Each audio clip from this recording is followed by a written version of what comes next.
Di situ mulai istri udah sangat udah berubah. Istri sudah sangat benci sama saya, udah jijik sama saya. Orang-orang di sekeliling saya yang mengatakan bahwa suami saya ini adalah suami yang nggak baik. Dia cuma memanfaatkan kamu. Dia cuma mau memanipulasi kamu. Dia itu tidak menganggap kamu sebagai istri. Membuat saya semakin hari semakin benci, sakit hati sama dia, dan kepahitan yang luar biasa itu yang membuat saya kalau lihat dia tuh jijik banget ya. Ada seorang teman menawarkan satu peluang bisnis perminyakan. Saya tertarik karena dapat dijanjikannya $25.000 profitnya per hari. 3 bulan nih kita kerja, modal kita udah balik. Selebihnya itu cuannya buat keuntungan kita. Di dalam bayangan pikiran saya adalah udah this is the dream come true ya. Nafsu karena pengen punya dapat uang banyak dalam waktu secepat mungkin, sehingga saya bisa membuktikan pada semua orang bahwa saya pasti bisa.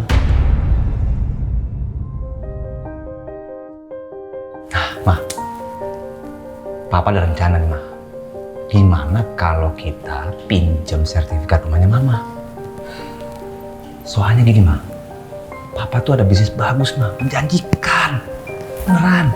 Pa, apapun alasan Papa, Mama nggak setuju. Waktu dia ngomong seperti itu, saya bilang, jangan.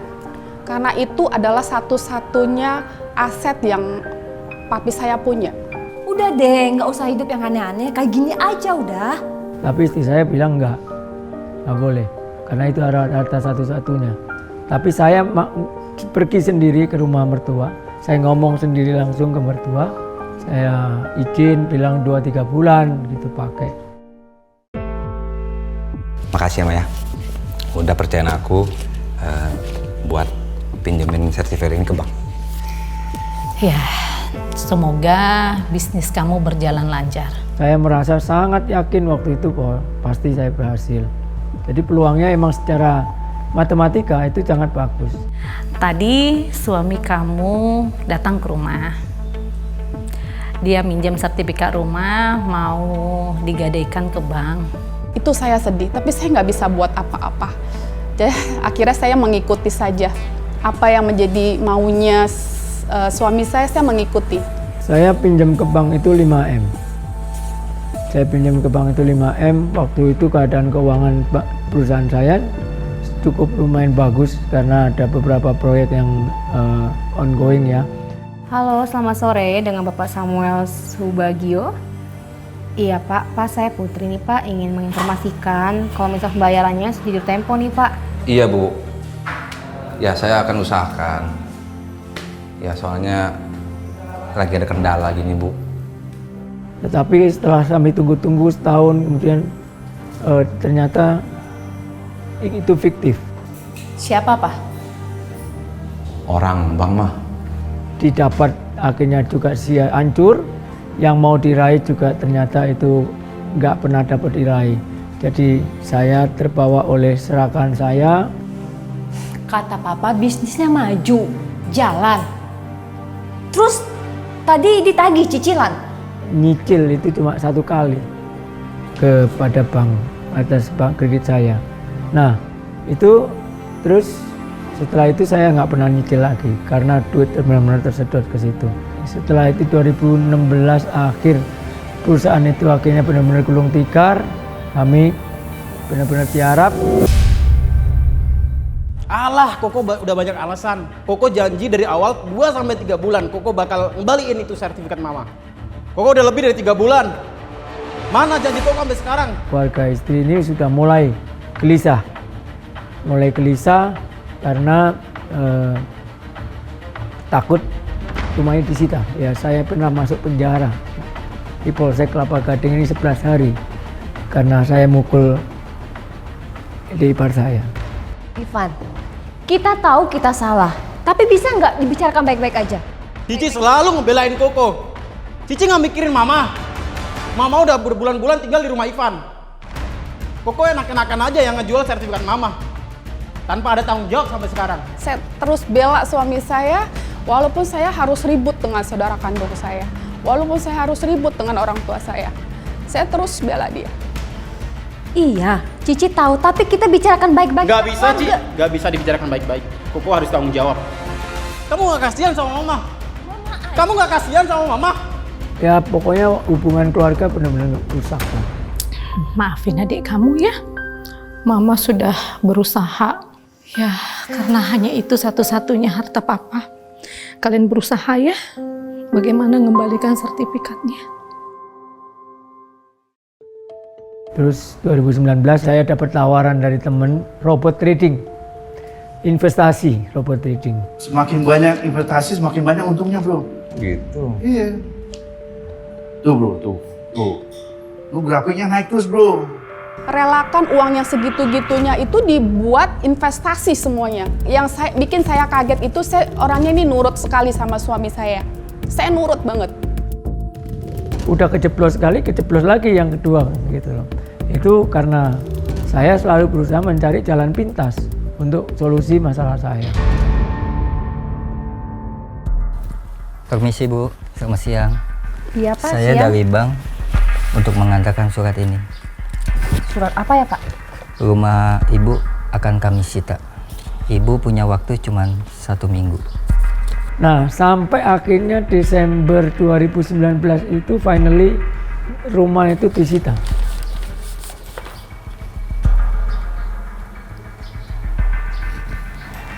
Jadi suami saya belum bayar ya Pak? Betul Bu, cuman baru sekali doang. Di situ mulai istri udah sangat-sangat udah berubah.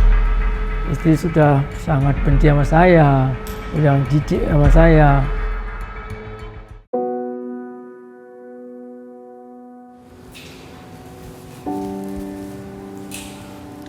Ma,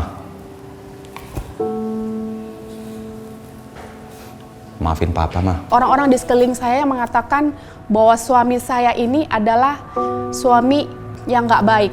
Dia cuma memanfaatkan kamu. Dia cuma mau memanipulasi kamu. Dia itu tidak menganggap kamu sebagai istri. Ya disitulah akhirnya saya tambah benci lagi sama suami saya. Dan saya meyakinkan diri saya bahwa dia bukan laki-laki, dia bukan suami yang baik, dia suami yang jahat, dia cuma membuat saya menderita. Doktrin seperti itu tuh ada terus di kepala saya yang membuat saya semakin hari semakin benci, sakit hati sama dia, dan kepahitan yang luar biasa itu yang membuat saya kalau lihat dia tuh jijik banget ya. Kalau saya kesenggol dia sedikit aja, itu saya langsung cuci. Saya cuci bagian badan saya yang kena, entah tangan saya, entah pundak saya atau apapun, itu saya cuci, saking saya jijik sekali sama dia gitu. Tetapi carilah dahulu kerajaan Allah dan kebenarannya, maka semuanya itu akan ditambahkan kepadamu. Sebab itu, janganlah kamu khawatir akan hari besok, karena hari besok mempunyai kesusahannya sendiri. Kesusahan sehari, cukuplah sehari. Saya benar-benar kaget. Oh ternyata ini. Kenapa kayak saya sama Tuhan kayak beda frekuensi gitu. Kayak saya doa saya nggak pernah nyambung sama Tuhan. Ternyata yang nggak saya mau dalam doa saya tidak sesuai dengan apa yang Tuhan mau. Saya malam itu benar-benar hancur hati. Saya minta ampun sama Tuhan. Saya benar-benar menyesal. Saya benar-benar minta ampun atas kesalahan saya selama ini. Dan kami percaya Tuhan, Engkau Allah yang peduli. Engkau akan memulihkan apa yang menjadi usaha pekerjaannya. Tuhan yang akan memulihkan, Tuhan yang akan menolong. Seperti firman-Mu, kami tak perlu khawatir akan hari besok. Karena kami percaya Engkaulah Tuhan yang hidup. Di situ saya diingatkan untuk itu. Saya harus rekonsiliasi dengan mertua, saudara-saudara ipar. Saya minta kasih karunia Tuhan. Saya telepon satu persatu, saya minta maaf. Dan luar biasa bahwa ternyata mereka itu sudah lebih dulu ngampunin saya sebelum saya minta maaf. Ya Papa tahu, selama ini Papa bikin salah sama keluarga Mama. Apa Mama nggak ngasih kesempatan maaf buat Papa? Kok saya tiba-tiba lihat muka suami saya kasihan gitu. Saya kasihan, kenapa saya jadi kasihan ya? Oh, saya nggak boleh seperti itu. Berubah pikiran saya tuh, saya lihat suami saya baik loh dibandingin suami orang lain loh. Sadar bahwa oh, saya selama ini setahun ini saya diperbudak iblis, saya terus dimanfaatkan, hidup saya sengaja dihancurkan, dan saat itu saya berubah. Memulihkan hati saya mengerti bahwa saya punya Tuhan yang luar biasa. Sudah ditebus sama Tuhan, barulah saya mulai lahir baru lagi. Dari sini saya mengalami pertobatan. Maafin Mama juga ya. Mama juga terlalu benci sama Papa. Dan hidup saya benar-benar dipulihkan, hati saya dipulihkan. Saya memaafkan suami saya apapun apapun yang dia lakukan di masa lalu, itu saya maafkan dia. Kalau firman Tuhan berkata 7 kali 70 kali untuk kita bisa mengampuni, lakukanlah itu. Kenapa? Karena dengan mengampuni, hati kita akan tenang, hati kita akan beres, hati kita akan damai. Itu yang membuat saya selalu tenang saat ini, selalu damai. Kenapa? Apapun yang suami saya lakukan saat ini ya, mungkin ada respon-respon otomatis lamanya, itu saya terus mengampuni dia. Saya terus mengampuni dia. Apapun dia lakukan, saya terus mengampuni dia. Seperti Tuhan sudah mengampuni saya, itulah yang saya lakukan. Saya mau katakan bahwa Tuhan, bahwa Engkau baik. Saya nggak bisa bayangkan bahwa hidup saya tidak dalam Tuhan. Pasti saya sudah entah mungkin bunuh diri, entah mungkin lari dari istri, meninggalkan anak istri tanpa mau bertanggung jawab.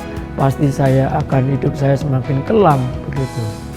Tetapi saya bersyukur, saat saya dalam keadaan kekelaman ini, saya ada di dalam Tuhan dan punya komunitas yang mendukung saya. Itulah yang menjadikan saya bisa menang.